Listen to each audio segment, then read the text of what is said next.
Imperio Romano es considerado la civilización más grande, poderosa e importante de la historia occidental. Comenzó en el año 27 a.C. y terminó en el 476 después de Cristo. Se extendía del río Rin a Egipto. Así establecía una conexión con Europa, Asia y África. Llegó a ser uno de los imperios más poderosos de la historia. El imperio vivió dos etapas durante su historia, llamadas el Alto Imperio y el Bajo Imperio. Durante el Bajo Imperio es donde llega la tan conocida división en dos del imperio. Se establece el origen del Imperio Romano al momento en el que la República Romana desaparece para dar lugar al Imperio y por lo tanto a la era de los emperadores. El Imperio Romano surge como consecuencia de las guerras civiles acaecidas tras la muerte de Julio César, cuando la República comenzaba a tambalearse. Julio César se erigió como máximo y único gobernante de Roma. Este suceso provocó el enfrentamiento entre Pompeyo y el Senado contra Julio César, quien se había erigido como dictador perpetuus. Estos hechos provocaron el malestar en el Senado, encontrándose como única solución el asesinato de Julio César. Este fue asesinado durante los festejos de las Idus de marzo en el propio recinto del Senado. Con la muerte de Julio César, parece que volviera a la normalidad y por lo tanto la República, pero este restablecimiento duró poco. Después de la batalla de Actio en el 31 a.C., Cayo Octavio Turino, sobrino y heredero de Julio César, se convirtió en el primer emperador de Roma y tomó el nombre de César Augusto. Augusto gobernó el imperio desde el 27 a.C. hasta el 14 después de Cristo, cuando muere. Durante este tiempo, tal y como él mismo cuenta, encontró a Roma hecha de ladrillo, pero la dejó hecha de mármol. Augusto reformó las leyes de la ciudad y por extensión las del imperio, aseguró las fronteras romanas, inició grandes obras públicas llevadas a cabo por su fiel general Agripa, quien construyó el primer panteón, y aseguró la fama del imperio por tener el mayor poder cultural y político conocido hasta entonces. La Pax Romana, paz romana, también conocida como Paz Augusta, que él mismo inició, fue un periodo de paz y prosperidad desconocida hasta entonces y que duraría más de 200 años. Augusto y sus sucesores trabajaron duro para mantener gran parte de la imagen de la República, mientras en la práctica ejercían algo cercano al poder absoluto. Bajo la República, el poder se compartía entre muchos funcionarios y se limitaba a periodos cortos. Augusto alteró este sistema al tomar muchas de las oficinas y sus poderes para sí mismo, mientras mantenía la idea de que todavía eran oficinas separadas, que al menos en teoría podrían transferirse a otra persona. Por ejemplo, él era el Pontífex Maximus, sumo sacerdote, y también el censor, pero nunca se deshizo de los propios oficios.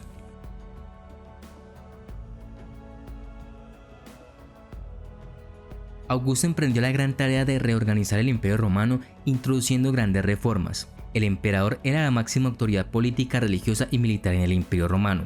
El Senado concedió todas las atribuciones. El Senado acataba las órdenes del emperador. Para garantizar una eficaz administración, algunas provincias fueron cedidas a los senadores. A estas se les llamó provincias senatoriales. Las prefecturas eran las instituciones encargadas de velar por el bienestar de la población. La nobleza, como siempre, seguía teniendo el poder, pero no en lo político. Los esclavos habían aumentado por las constantes conquistas, se dedicaban a los servicios domésticos, la agricultura, la minería, las artesanías y las grandes construcciones. La minería prosperó gracias a las provincias conquistadas, ricas en minerales y a la disponibilidad de gran cantidad de esclavos en los mercados. El comercio se intensificó con la construcción del puerto de Ostia, donde desembarcaban los productos de Occidente, y en el puerto de Pozzuoli, para los productos de Oriente. Cuando Augusto muere, el poder pasa a manos de su heredero Tiberio, que continúa muchas de las políticas de Augusto, pero que no tuvo la fuerza de carácter y la visión que definió a Augusto. Su línea de trabajo continuó más o menos constante con los emperadores que le sucedieron: Calígula, Claudio y Nerón. A estos 5 primeros gobernantes del imperio se les conoce como la dinastía Julio-Claudia, debido a ser los descendientes de la familia Julia y Claudia. Calígula se hizo famoso por su depravación y aparente locura. Claudio logró expandir el poder de Roma y las fronteras en Britania. El gobierno de Nerón fue un caso diferente. Calígula y Claudio fueron asesinados durante su reinado. El suicidio de Nerón dio fin a la dinastía Julia Claudia e inició un periodo de inestabilidad social conocida como el Año de los Cuatro Emperadores. Los cuatro emperadores fueron Galba, Otón, Vitelio y Vespasiano. Después de Nerón, en el 68 después de Cristo, Galba asume el mando del imperio y casi de forma inmediata se vio que no encajaba en el puesto. Fue asesinado por la guardia pretoriana. Otón le sucedió el mismo día de su muerte y algunos registros antiguos comentan que se esperaba que fuera buen emperador. Sin embargo, el general Vitelio buscó acaparar todo el poder y comenzó una breve guerra civil que terminó con el suicidio de Otón y el ascenso al trono de Vitelio, quien demostró no ser mejor que Galba, dedicándose a una vida de lujo y ocio, dejando de lado sus responsabilidades. Las legiones declararon al general Vespasiano emperador y marcharon contra Roma. Vitelio fue ejecutado por los hombres de Vespasiano y este tomó el mando justo cuando hacía un año que Galba había ascendido al trono. Con Vespasiano comienza la dinastía Flavia, que se caracterizó por promover grandes proyectos de obras públicas, prosperidad económica y la expansión del imperio. Vespasiano gobernó desde el 69 al 79 después de Cristo. Durante este periodo comenzó las obras del Anfiteatro Flavio, el famoso Coliseo de Roma, que sería completado durante el reinado de su hijo Tito. Durante el principio del gobierno de Tito se produjo la erupción del monte Vesubio, que enterró las ciudades de Pompeya y Herculano. Tito falleció de unas fiebres en el 81 después de Cristo y fue sucedido por Domiciano, que gobernó desde el 81 hasta el 96 después de Cristo. Domiciano aseguró y expandió las fronteras de Roma y continuó con los proyectos de obra pública iniciados por su hermano y mejoró la economía del imperio. A pesar de eso, su método y políticas autocráticas lo hicieron impopular entre el Senado romano. Fue asesinado en el 96 después de Cristo.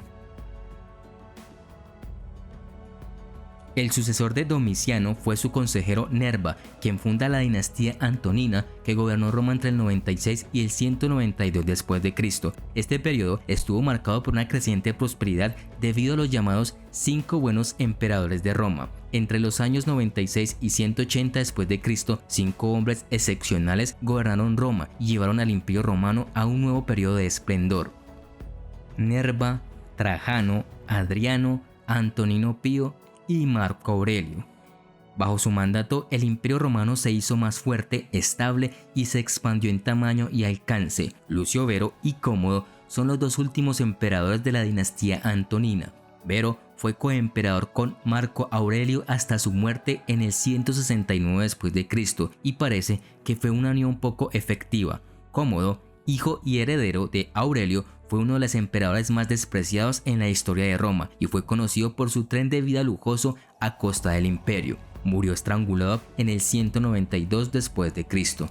Con el fallecimiento de Cómodo termina la dinastía Antonina y sube al poder el prefecto Pertinax. Pertinax gobernó durante 3 meses hasta que fue asesinado. Le siguieron en rápida sucesión otros 4 emperadores en un periodo conocido como el Año de los 5 Emperadores, que terminó con el ascenso al poder de Septimio Severo. Este emperador gobernó Roma entre el 193 al 211 después de Cristo. Fundó la dinastía Severa, que derrotó a los partos y expandió el imperio. Sus campañas en África y Britania fueron enormes y costosas, contribuyendo a las dificultades financieras de Roma. Fue sucedido por sus hijos Caracalla y Geta, siendo este último asesinado por Caracalla.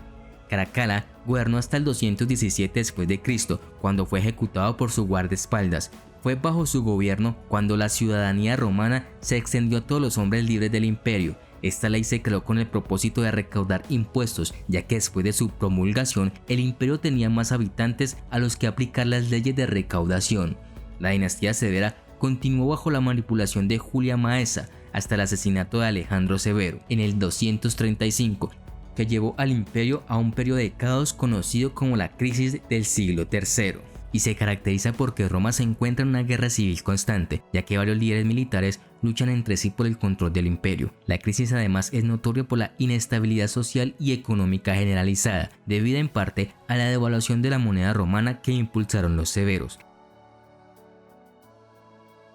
y finalmente la disolución del imperio, que se dividió en 3 regiones diferentes. El imperio fue reunificado por Aureliano, cuyas políticas fueron desarrolladas y mejoradas aún más por Diocleciano, quien estableció la tetrarquía para mantener el orden a lo largo y ancho del imperio. Diocleciano se retiró voluntariamente en el 305 después de Cristo y la tetrarquía se disolvió, ya que las regiones rivales en el imperio se enfrentaban entre sí por el predominio. A la muerte de Diocleciano en el 311, Magencio y Constantino llevaron al imperio a una nueva guerra civil. En el año 302 después de Cristo, Constantino venció a Magencio en la batalla del puente Milvio. Dado que Constantino creía que Jesucristo era responsable de su victoria, Constantino decretó una serie de leyes, tales como el Edicto de Milán en el 303 después de Cristo, por las que ordenaba tolerancia religiosa en todo el imperio y más específicamente tolerancia con el cristianismo. Constantino eligió la figura de Jesús para legitimar y aumentar su autoridad y poder, del mismo modo que otros emperadores habían usado la misma técnica. El primer concilio de Nicea fue precedido por Constantino para establecer los elementos de la nueva fe y para decidir sobre aspectos tales como el origen divino de Jesús. El emperador Constantino estabilizó el imperio, revaluó la moneda y reformó el ejército. Además fundó la ciudad de Nueva Roma sobre la antigua Bizancio, que terminó llamándose Constantinopla. Este emperador es conocido como Constantino el Grande. Después de su fallecimiento, sus hijos heredaron el imperio y rápidamente se sumieron en una serie de conflictos familiares que llegaron a amenazar todo el trabajo de Constantino. Sus 3 hijos, Constantino II, Constante II y Constancio, se dividieron el imperio, pero comenzaron a luchar entre ellos para ver quién merecía más. Durante estas disputas, Constantino II y Constante murieron. Constancio II falleció después de nombrar a su primo Juliano su heredero y sucesor. El emperador Juliano gobernó 2 años, del 361 al 363 después de Cristo, y durante este tiempo intentó devolver a Roma su gloria pasada mediante una serie de reformas que tenían el objetivo de aumentar la eficiencia de gobierno. A pesar de que la política oficial de Juliano era de tolerancia con el cristianismo, terminó por quitar de puestos de gobierno de responsabilidad a personajes cristianos. También prohibió la enseñanza del cristianismo y su difusión. Además, vetó a los cristianos la entrada al ejército. Juliano murió en la campaña contra los persas y con él se terminó la dinastía que Constantino había comenzado. Fue el último emperador pagano de Roma y se le llegó a conocer como Juliano el Apóstata por su oposición al cristianismo. Desde el 376 hasta el 382 después de Cristo, Roma luchó una serie de batallas contra los invasores góticos conocidas como las guerras góticas. El emperador romano, Valente, fue vencido en la batalla de Adrianópolis el 9 de agosto del año 378 y muchos historiadores marcan esta fecha como clave en la caída del Imperio Romano de Occidente. Otros factores que contribuyeron a la decadencia de Roma incluyen inestabilidad política debido al tamaño del imperio, los intereses propios de las 2 mitades del imperio, la invasión de las tribus bárbaras, corrupción en el gobierno, ejércitos mercenarios, sobredependencia en el trabajo esclavo y el desempleo e inflación masivos. La ingobernable vastedad del imperio, incluso dividido en 2, lo hacían difícil de administrar. El imperio oriental florecía mientras el imperio occidental subsistía y ninguno pensó mucho en ayudar al otro. El creciente poderío de las tribus germánicas y sus constantes incursiones en Roma podrían haber sido manejados más efectivamente si no fuese por la corrupción gubernamental, especialmente entre los gobernadores de provincias, y si los romanos en general hubiesen dado un trato justo a los godos. El ejército romano, formado en gran medida por mercenarios bárbaros que no tenían lazos étnicos con Roma, ya no podían salvaguardar las fronteras tan eficientemente como lo habían hecho alguna vez, ni el gobierno podía seguir recaudando impuestos fácilmente en las provincias. El Imperio Romano de Occidente terminó oficialmente el 4 de septiembre del año 476 después de Cristo, cuando el emperador Rómulo Augustulo fue depuesto por el rey germano Odoacro. El Imperio Romano del Este continuó como el Imperio Bizantino hasta 1453, y a pesar de que al principio se le llamaba Imperio Romano, ya no se asemejaba al mismo. El Imperio Romano Occidental se convertiría en el Sacro Imperio Romano, que era un imperio solo en nombre.